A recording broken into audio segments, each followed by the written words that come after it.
Uhali gani mwanafamilia wa channel yako pendwa ya Big News TV. Sasa kama tunavyofahamu, tunaelekea kutamatisha ligi kuu Tanzania bara, na hii ni baada ya michezo kadhaa au michache iliyobakia kwa baadhi ya vilabu kwa ajili ya kutamatisha ligi kuu Tanzania bara mwaka huu. Na tunavyofahamu, tunapoelekea kutamatisha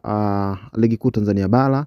ni kwamba vilabu kadha wa kadha vimekuwa na wachezaji ambao wanamaliza mikataba yao. Kuna wengine wataongezewa mikataba yao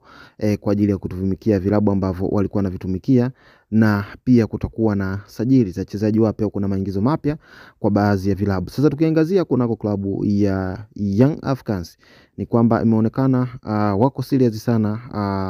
time hii au round hii, kutokana na namna ambavyo wanataka kufanya usajili wa wachezaji ambao wana imani ni wachezaji wataweza kusaidia Young Africans kwenye hatua mbalimbali, hususan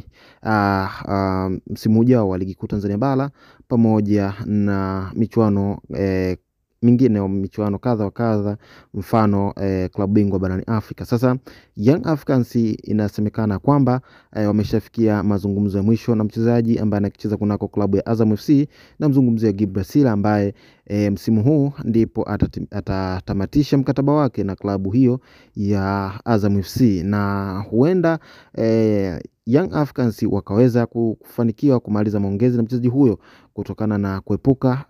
kuchelewa, ambapo huenda kusababisha mchezaji huyo kuongezewa mkataba kunako klabu hiyo ya Azam FC, kwa sababu ni mchezaji ambaye alikuwa na uwezo mkubwa sana, au ni mchezaji ambaye ana uwezo mkubwa sana, hususan katika toka ulipoanza msimu wa ligi kuu Tanzania bara hadi kuelekea kutamatika. Gibril Sila ameonekana kuwa mwiba sana, hususan alivyokuwa kukutana na wapinzani wake ambao wanakuwa wanacheza hususan kati ya klabu ya Azam FC na vilabu vingine, hasa katika mechi za Azam FC na Young Africans walivyokuwa wakikutana. Gibril Sila alionekana kuwa ni mchezaji ambaye ni hatari zaidi kwa vilabu vyote viwili pale walivyokutana, na pia alikuonekana kuwa hatari zaidi hususan alipokuwa karibia lango la Young Africans, na mara kadhaa amewazibu na kusababisha Young Africans kupoteza baadhi ya michezo, huku sababu kubwa ni miongoni zikihusishwa na mchezaji huyo ambaye alionyesha madhara makubwa sana kwa klabu hiyo Young Africans, na huenda ndo kitu ambacho Young Africans walikiona kwamba huenda mchezaji huyo ataweza kuwafaa, na wanaona kabisa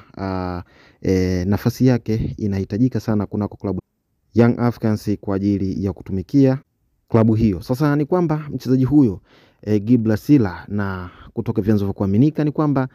mazungumzo hayo ambayo yanaendelea yamefikia katika hatua kubwa, hatua ambayo inaonyesha matunda au inaonyesha mafanikio kunako klabu ya Young Africans. Hii ni kutokana na dau kubwa ambalo wamemwekea mchezaji huyo, na kuhakikisha kwamba anaweza kuwa mchezaji wao kwa ajili ya kuitumikia Young Africans. Sasa tukumbushe mwanafamilia, endelea kuwa karibu na sisi, na pia usisahau kubofya maneno mekundu loko chini ya video. Usisahau pia kutuachia maoni chini ya video, na pia usisahau kuturn on notification kwa ajili ya kupata taarifa kwa haraka.